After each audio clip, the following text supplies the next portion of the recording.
Hey, and welcome back to the FFP. My name is Christian, and today we're going to be breaking down the 2020 fantasy running backs that you must own. These guys have huge value. They offer a lot to your team, and they offer it with not much risk. You know, they say if something feels too good to be true, it probably is. These guys are not the case, however. Every year I go into the season and I begin to formulate a plan. What types of players do I want? How do I evaluate these guys? What should my roster look like? What are my kind of goals?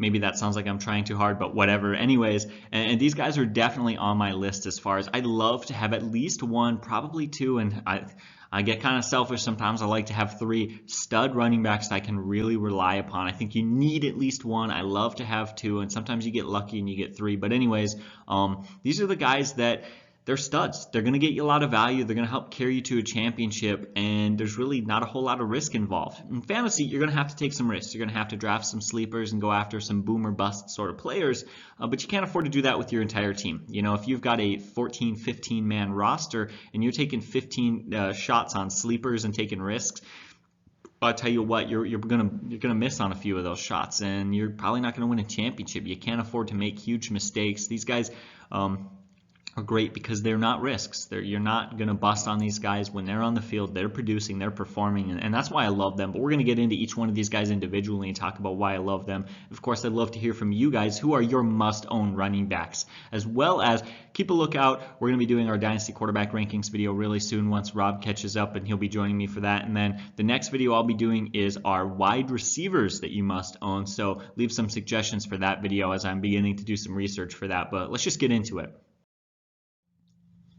So, you know, we should probably start this video off with maybe an obvious one, an easy one, maybe a warm-up guy. Let's do Christian McCaffrey. Now, of course, he finished #1 in fantasy points last year, and that makes him a really obvious pick for this list. So my apologies to everyone out there who's probably rolling their eyes and clicking off of this video, but there's more to it.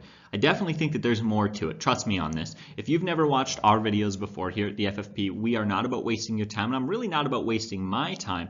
I want to point out the fact that he was far more dominant last year than a typical #1 fantasy back that year. I think every year there's that guy who does #1. He dominates. He leads every other running back. Christian McCaffrey did way better than that. I think what he had was a historic season, and if he can continue what he did last year and the year before, he will easily be a Hall of Famer and could very well be in that greatest running back of all time consideration. So let's look at it. And one of the reasons we are looking at it is with the new coach and a new quarterback, and they add Robbie Anderson at wide receiver. You know, this is an entirely new offense, and I think that's going to scare some teams or some people away from Christian McCaffrey and possibly kind of bump him down on the list behind maybe an Ezekiel Elliott or some guys. I think that's a mistake. I think you have to keep him #1, especially in PPR leagues. For me, in a PPR league, if you have the first pick, you better take Christian McCaffrey or you will regret it. He has been absolutely phenomenal. So let's talk about it. Back in 2019, he became just the 4th running back to go over 1,000 receiving yards in a single season. That alone is insane, and of course we see the ramifications for that in PPR leagues. Absolutely dominant receiving back, and the value in that is he keeps a lot of that value in games in which the Panthers are losing. That's really nice. If you've got a really stud running back like say Nick Chubb, that's awesome, but when your team's down 45 points, how many carries is Nick Chubb going to get? Not that many. So of course we love a dual threat guy. I think you have to be a somewhat dual threat if you want to be the #1 fantasy running back, but of course it goes beyond that. He wasn't just good in the air. He became just the 3rd running back to do 1,000 rushing and 1,000 receiving in the same season. One of the ultimate dual threats in the NFL, had a solid yards per carry and a solid yards per catch doing it. Just super productive. But again, it goes further than that. PPR wise, he set the record for most catches by a running back in a single season. He had 116 catches. That record was previously held by himself from the prior year, showing he is already probably on his way to be the greatest receiving running back of all time, and I fully believe that. You have to go by the numbers, and the numbers are saying that right now, that he is definitely on pace to do that. Absolutely dominant. There's no arguing that. And one of the funny things with it is his 116 catches he had last year was a record among running backs, but it also ties the tight end record for most catches, which is Zach Ertz, I believe, also had 116 catches one year. So that's crazy when a running back can go out there and do that. But it's more than that. I want to show you something really interesting. I began looking through the numbers and kind of was just wowed and blown away. He finished with the most fantasy points among running backs last year. He scored 469 fantasy points. But what's interesting is the year before he took second among running backs in fantasy points. He took second by 0.6 fantasy points. Basically a half a fantasy point away from being the #1 fantasy running back the year prior. That, by the way, is 0.2% difference between him and the #1 guy, so that's crazy. And then he comes off of that year where he's basically the #1 running back, just right there, pretty much tied for it, and he just absolutely explodes. Hands down is the #1 running back. He outscored the next best guy, who is Aaron Jones, by the way, by 32%. He outscored Aaron Jones by 150 fantasy points. That's insane. I went all the way back to 2009 and did not find a single running back who ever led all running backs by that big of a margin. Never found it, not even close. Hands down, the most dominant season by a running back, especially in a PPR league, that I have ever seen. Really, again, feeds into this historic numbers. In fact, when you do the math on it, he led Aaron Jones by 30%. He could have missed 4 games and still been the #1 fantasy running back. Could you imagine that? If he went out and played in just 12 games and still won and still had the most fantasy points among running backs. I'm going to quit talking about it now, guys. You get the point. I just want to emphasize the fact, and I can't believe I'm saying this, Christian McCaffrey is a somewhat underrated running back. He absolutely dominated last year, and there's no reason to have any concern about him. For me, he's the #1 running back. You take him with the #1 pick, and you say thanks, and you just love having that secure stud. But leave a comment down below if you disagree with me. I want to hear your guys' thoughts for sure. But for me, I don't really think there's any way to argue it unless you have some major concerns with the new Panthers coach. But even then, he's probably going to get quite a bit of volume. Next up, guys, we absolutely have to talk about Aaron Jones for a few reasons. One, I think he's a must-own running back. He's stud. He's got insane value. He's safe. We're going to talk about that in a second. But I also think he's really underrated. I don't think people realize how dominant he is or how dominant he was last year. And I think some people think it was a bit of a fluke. For those of you who don't know, Aaron Jones finished second in fantasy points among running backs in PPR scoring last year. He was really quite dominant. I mean, essentially, he was the second best fantasy running back in a PPR league. So, I mean, shouldn't that be where he is? Personally, I think so. We'll get into some of the reasons why, but that's why it's surprising for me to see that he's being on average taken in the late second round as the 14th or 15th running back. That's his ADP right now, according to about 3 or 4 different sites that allow people to do mock drafts and allow experts to kind of vote in and poll. And I don't know what it is. I guess people aren't seeing what I'm seeing, which is he dominated last year, and there was one key factor that really helped boost his numbers. Something to know is here at the FFP, we have liked Aaron Jones for many years, and Mike McCarthy just refused to give him the volume of touches that he needed. He gets a new coach, Matt Flynn, this year. That made all the difference in the world. Matt Flynn last year was a great coach for Aaron Jones and gave him the tools that he needed to succeed. And when we look at it, he went from 24th among running backs in fantasy points all the way up to 2nd in his first year under this new coach, and I don't think that was a fluke.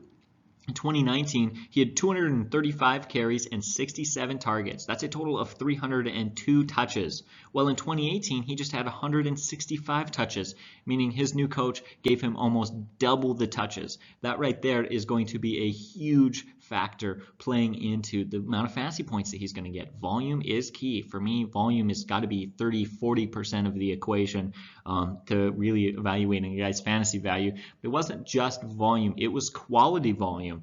It equated to a huge boost in red zone stats. In fact, he had 14 red zone touchdowns. And anybody who plays fantasy has heard the phrase before, touchdowns are king. And that's absolutely true. And dependable touchdowns are red zone touchdowns. If a guy goes out there and he has a lot of touchdowns, but they are, 20, 30, 40, 50-yard running touchdowns or receiving touchdowns, those are great, but they always make me a little nervous. When you're getting red zone touches, that will continually equate to touchdowns. There's really no way of avoiding it. When you're getting the ball near the end zone, eventually you're going to take it in. So I really like that. But he's got a great team around him. He's a really productive running back in a really good offensive line. The Packers last year had the 8th best run blocking offensive line according to Pro Football Focus's metrics. So of course that's going to be really nice. And it's not just all the offensive line as well.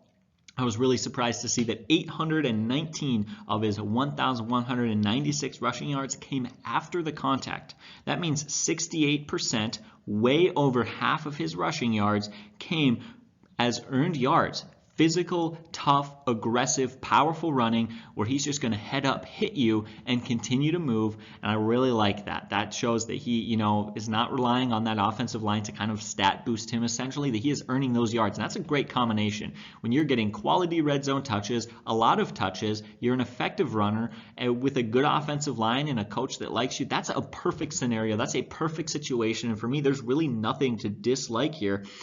But there's one more area that we haven't talked about, and that is what is he doing in the passing game? And of course, he got a really big boost in that area as well. Matt Flynn loved to use him in the passing game. In fact, he over doubled his targets, receptions, yards, and receiving touchdowns, all while setting a career high in passer rating generated when targeted of 109, which was third best among running backs with at least 67 targets. Fact of the matter is, Aaron Jones was dominant. He was insanely productive. He has a good offensive line. He is a physical, quality runner. He's doing it in the passing game. He's doing it in the red zone. He's making efficient work of his touches, and he's got a coach that's going to give him over 300 touches in a season. As a whole, I got no complaints. I got no arguments, and my question for you guys is I'd love to know it because I'm always wondering what's going on in everyone else's mind. Why do you think everyone is kind of evaluating him to do so much worse this year than he did last year? One of the things that I put down in my notes, and this is something that I've got a note, a document that I actually keep on how do I evaluate players. And one of my notes, I'll actually read it off right here real quick, is to remind myself of something. And it says, look forward and trying to predict to the next year, we have to ask ourselves, what has changed? If nothing has changed, then there's no reason to expect a player's production to change either. And that's exactly it. He's going to put up the same fantasy numbers, the same fantasy production, as long as everything else is the same. And the Green Bay Packers are the same. They've got the same coach and the same quarterback and the same offense and the same system. For me, there's no reason to expect him to do anything different than what he did last year, which was dominate. But hey, I tell you what, you guys try to take him in the second round, he'll already be off the board, and I will say thank you for getting a stud running back too. I tell you what, if we went based off of potential or talent or skill, we could probably make a video about 25 different running backs. We could go on and on and on about guys who are insanely skilled. But this is the must-own video, and this is about guys who are trustworthy. They just can't just have huge potential and huge value. They need to be consistent, and they need to perform, and I need to feel like there's a sense of safety and security in these guys. One of the things that I probably should have mentioned at the end of the video that I've been thinking a lot about is you cannot win a fantasy league in the first round. You can't. No one pick in the first round is going to win you a championship, but you can lose it in the first round. Oh yeah, you can absolutely lose it. I've seen teams have fantastic drafts, but their first round pick stinks, and well, they hurt because of it. Because in the first round, that's when Christian McCaffrey's and Ezekiel Elliott's get taken, and that's why Ezekiel Elliott is the next guy we're going to talk about right now because he's been so effective. And the fact of the matter is he is the model of consistency. He is one of the best pure rushers in the NFL. He is a great all-around back. And it kind of goes back to the Aaron Jones thing, and I'll mention it again. Looking forward, trying to predict what players are going to do, we have to ask the question, what has changed? And for Ezekiel Elliott, very little has changed, meaning heading into this year, I don't expect much to change for his fantasy production. I also like him because he is a standard league stud. The last two guys we've talked about have had some really good PPR seasons recently, and we'll actually talk about his surprising PPR abilities here. But for a guy who's got 48 touchdowns in 56 career games, Ezekiel Elliott feels like just a lock to find the end zone. I mean, to be honest, every week I feel like I put him in my lineup, he's going to score me a TD, and that is really great. Even in PPR leagues. It's nice to have that in a standard league, but if you're in a PPR league, it's nice to know that you're going to get a touchdown. You're at least going to get 6 points, even if his catches happen to be low. And that's the other thing with Ezekiel Elliott. He really started off his career. He was not a really great receiving running back. It wasn't something he was known for, and I kind of wondered what he was going to do, but he ultimately made the adjust to the NFL, as a lot of running backs do. College does not ask running backs to do a lot of catching and receiving and route running, and then they come into the NFL and it's difficult, and it takes a couple of years to get that skill developed. Ezekiel Elliott has really developed that skill. In fact, over the last 2 years, he has combined for 131 catches. That's crazy amount of catches. And of course, that added usage and being able to be that extra value and that kind of just being able to stay on the field and be useful for extra downs, late into the fourth quarter when you're down by 15 and it's 3rd and 20 and you need to throw the ball, having him out there making those catches, that also boosts his yards as well. He's combined in the last 2 seasons for 3,700 yards. That's absolutely insane. He's getting up there near 2,000 yards per season over the last 2 years. That's just crazy, wildly productive. And you know what? This was the thing that clued me on. This was the thing that I really liked about him, and the reason he went on this video. The one stat for me that was ultimately because I like him, but is he must own? Is he too obvious? What for me makes him better than people kind of see him as is kind of the thing that I had to ask myself when deciding whether or not to talk about him. And ultimately, it's that his yards after contact are really effective. For a guy who gets so many touches and so many carries and is such a physical runner, and I fully believe, in my mind, he is the 2nd best pure runner in the NFL. I think number 1's got to go to Derrick Henry. Absolutely has to go to Derrick Henry, but again, for me, he is the 2nd best pure runner in the NFL, and he has taken a heavy workload. I would not be surprised at all to see 3-4 years from now he is just beaten down and exhausted and do what, quite honestly, a lot of running backs of his style do, where they're great, and then like the last couple years of their career when they're like 30 years old, their yards per carry dips to like 3.2 because they're just worn down. But he hasn't had that problem at all, and that's not a concern at all. In fact, he had a career best 3.23 average yards after contact. That's really crazy for me to see. This guy is getting better with age. He's like a fine wine apparently, and that's for me one of the big stats that was really surprising. As well as Pro Football Focus gave him the best rushing rating that he has ever had in his career. Super dominant. I like this guy. There is one thing to address, however, and of course that is his offense and the team around him. Now everything else is pretty much the same. You've still got Amari Cooper, you've still got Dak Prescott, you've still got a pretty darn good offensive line, though I believe they lost Travis Frederick at center, so that's going to hurt a little bit. But ultimately, the one thing that I think a lot of people want to know about and that I should probably address is Mike McCarthy. I think people have some concerns about Mike McCarthy, and I understand that. When you get a new coach, he has a big impact on the offense, and you do have to question what that is going to do to the players and the fantasy value of the guys that have been in that offense already. However, for me, I'm not quite as concerned as most people. I'm a little concerned, but for me, he's still a must-own. For starters, he could take a slight dip in production and still be a stud fantasy back. So there's that, and I don't see him taking a major dip in production. I just don't see it. He's been too productive and too dominant. But as far as Mike McCarthy goes, I think he slightly gets a bad rap. I don't think he's a great coach. I don't think he's one of the best of all time. But I definitely think he gets a slightly bad rap because the Packers decide to move on from him, which clearly was the right choice. Matt Flynn, man, he led a really great Packers team last year. And then a lot of people are saying, wow, the Packers look better without Mike McCarthy and their team is so great without Mike McCarthy. But actually, when you look at it, the Packers offense was slightly less effective with Matt Flynn than with Mike McCarthy. More effective in the running game. They lost quite a bit in the passing game, but oh well, right? I think they were still a little bit more effective, especially in some of those years where they were really great when Rodgers was throwing 40 plus touchdowns a year. But one of the things that really stood out to me was the Packers were such a better team because they finally added some defensive players, and that's where I think Mike McCarthy gets a bad rap. Their defense stunk, and it was terrible, and it was awful. And they just didn't have the weapons. And they finally let go of Mike McCarthy, and then that's when they go out and add a bunch of free agent weapons on the defensive side last year. And that was the biggest difference maker. That's what made Matt Flynn look great. And that's what allowed them to do the running the ball thing more. One of the things that I noticed when I began to look at it is, if we're being honest, I think there were a lot of games where they wanted to run the ball a lot more with Mike McCarthy and the Packers, but could you really, when that defense was as bad as it was? You finally get those defensive players in place, and now you can afford to say, let's play slow, smart football. And so that was a huge advantage Matt Flynn had, Again, not taking anything away from Matt Flynn, but I don't think we need to hit the panic button. I heard a lot of people calling the Mike McCarthy signing with the Cowboys as one of the worst deals ever. Again, I don't think it's that big of a deal. Let me know if you disagree with me, though. I'll stop rambling on about my thoughts about that. You guys know me here at the FFP. I just want to stick to the stats, so let's move on to that. Let's talk about our next guy, and let's get back to some numbers. For me, the next guy on the list we got to talk about is Todd Gurley. A lot of people have got concerns, throwing the red flag, scared of Todd Gurley. I'm not. For me, Todd Gurley is quite the opposite direction. He's a must-own stud back. I think he's going to have some huge production. We'll talk about some things, but first we got to get to the concerns because I think there are a few things going on right now. One, people are worried about the knee.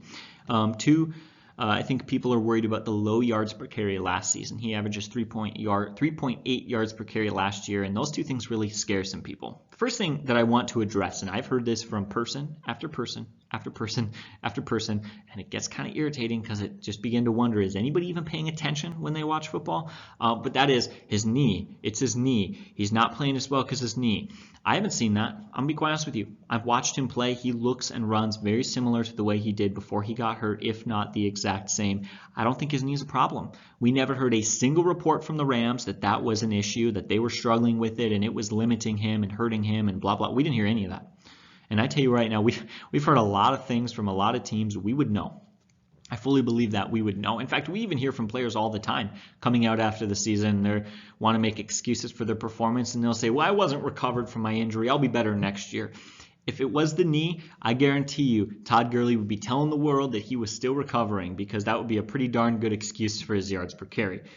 I don't think it was the knee. If you've got any reason to believe it was the knee, leave a comment down below and tell me why I'm wrong, but I really don't.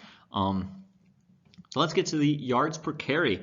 3.8 yards per carry was bad, but I think much of that can be pushed on the offensive line. The Rams' offensive line was a very poor offensive line last year, and it really hurt him. In fact, it was the worst offensive line he had ran behind probably in his entire career. It was a real point of struggle for him. And I don't think that we just have to speculate this and blame it on the offensive line. Statistically, measurably, they were the 7th worst run-blocking offensive line last year. And in fact, they were just 3% better than the 2nd worst run-blocking offensive line. So they were just bottom of the barrel. It was brutal. It was a problem. It was an issue. And now he's going to be going to the Atlanta Falcons, who have the 11th best offensive line. So he's going to get a major boost and help from those guys up front. Right now, plain and simple, he is in a better situation as far as that blocking scheme goes, and they're going to really just be able to help him out. So that right there is huge. That's awesome. Great. That's going to, again, explain that yards per carry away a little bit and going to give him a big boost this year. But I think there's a bit more to it than that because we can actually look at some further numbers. I was looking at it. What I find really crazy to me is, again, we don't just have to speculate about that. He had a career low in carries and yet also managed a career high in avoided tackles. Avoided tackles are a great stat for determining how good a running back is apart from the offensive line because it's plain and simple. How often does a defensive player come up to the running back and he is able to avoid the tackle either by stiff arming or juking or just trucking the guy or whatever it may be? It doesn't matter the method. He avoided the tackles. And for me, it's really interesting to see he had less carries and more avoided tackles. That tells me that he wasn't slowing down. It wasn't a production problem for Todd Gurley. That's a great sign. And again, that further pushes the idea that the big problem last year for Todd Gurley was the offensive line, and it wasn't necessarily his fault. He's also, one of the things I want to say is that, yes, 3.8 yards per carry is bad. He's bounced back from 3.8 yards per carry before. When we go back to 2016, he had just 3.2 yards per carry and had just 6 touchdowns on the year. That was bad. He followed that year up by running 4.8 yards per carry and scoring 19 touchdowns. So bouncing back from a bad season when he is under, kind of new team, absolutely very possible. We've seen him do it before where he has bounced back and much improved in that offense. I think it's going to be huge, and I love the weapons Atlanta has. So for me, I don't have very many concerns for a running back who, by the way, is still only 25 years old at the point of recording this and will be 26 years old during the season. He is still very young. I think a lot of people treat him with his knee like he's 90 years old, but that's not the case as well. And of course, he had a pretty darn good last year. I believe he still went over 1,000 yards total. He had 14 touchdowns, great in the red zone. He did see a slight dip in his kind of usage in the passing game, but that would also correlate with his slight dip in usage in the running game. He just wasn't being used as much, and that is a question of, as we talked about with like Mike McCarthy before, and Sean McVay may have also done this, where there are a lot of times where running backs like, say, Kenyon Drake we're just hearing reports that for some reason coaches aren't using him as much as they should, and then they go to a new team and they get more usage. Aaron Jones gets a new coach, more usage. Kenyon Drake gets a new team, more usage. And I think very well the same thing could happen with Todd Gurley. He could go to Atlanta and see a big boost in his usage, who, by the way, I believe Devonta Freeman will be a free agent, or excuse me, is a free agent, will likely be playing for another team. Even if he is still running with the Atlanta Falcons, he was very ineffective last year, and I don't see him competing for that job whatsoever. For me, Todd Gurley is a lock. I don't have concerns about his knee. He's still young. He's going to be even further removed from that knee injury and that surgery, and he's just plain and simple really effective, and I'm excited to see what he can do when he gets some help and a better offense that, I like the Rams offense, but they clearly had some major issues last year. And again, let's see what he can do when he gets an offensive line that can really give him some support, give him some push off the line, and just help him get that scrimmage moved forward a little bit. But let's quit talking about Todd Gurley. There's not much more else for me to say. I think I've made my point at this point. In my mind, I'm not concerned about that. I'm not concerned about his yards per carry. I think he's moving into a better situation where he's going to be able to score a lot of points. If you disagree with me, tell me I'm an idiot in the comments section below. I really am not afraid to have people disagree with me, but we'll talk it out peacefully and see where we're at and kind of learn some things. I'd be curious to see if you guys have anything new to kind of offer to this conversation, because there's a lot talking right now, and he's a kind of a pretty controversial back. So it does make me a little uncomfortable talking about him, knowing that some people are definitely going to hate this pick, but if you love this pick, make sure to let me know. For me, another guy that you could probably draft in the second round and could very well be an RB1 is Miles Sanders, seriously underrated. For those of you who don't know, last year he finished 15th in PPR and 16th in standard league scoring. He had quite honestly, he was a dominant rookie running back, extremely underrated. He did go in our underrated players video for a reason, which you should check out if you haven't. But let's talk about some of those numbers. We're going to rehash a few things that we already talked about him, and I'll actually add a few more pieces that I didn't mention in that video as to why this guy is a lock and you got to like him. First thing being, he finished 11th in average yards after contact. That's a very high stat, very physical runner for a guy who is known for being undersized. However, clearly that undersized label gets put on running backs that it shouldn't be put on. We got that same label for Christian McCaffrey, who put on some weight and then really dominated. In fact, Christian McCaffrey probably didn't even need to put on weight. The second half of his rookie season was vastly improved from the first half, and he was already on this huge progression to become the running back that he is now. And Miles Sanders, quite honestly, probably had a better rookie season than McCaffrey did. He was really dominant. And again, 11th in average yards after contact is really good, because when we compare him to the players around him in that stat, we get names like Derrick Henry and Nick Chubb, Chris Carson, Leonard Fournette, Josh Jacobs, Raheem Mostert, all running backs who are known for being bigger backs, very physical, very strong, and very mean. And that's a great category to be in. Shows me that his size is not a problem. And again, with his production last year, I don't have a problem with his size. He looked great. He was extremely, extremely productive. And in fact, he started off the season kind of slow. He finished really strong. I know throughout the middle of the season, he had a bit of an injury and just kind of slowed him down for a couple of games and missed a little bit of time. But the last 5 games of the season, he finished 6th in fantasy points among running backs. The last 5 games, which by the way is like a third of the season, he finished 6th. He was essentially not just an RB1, but a top half RB1. That's pretty impressive. And he finished just behind guys like Christian McCaffrey, Saquon Barkley, Ezekiel Elliott, and Kenyon Drake. Kenyon Drake, who had like a crazy 4-touchdown game. McCaffrey was insane. You know that being in that list of those guys means he is a dominant runner. And again, he's not just great in the ground, he's also great in the passing game. Every single year, the NFL asks running backs to be more and more used in the passing game. And it's good for him that he can do that. He finished top 12 in receptions, yards, average depth of target, yards per target, and yards per catch, as well as finishing top 7 in red zone targets, catches, and touchdowns.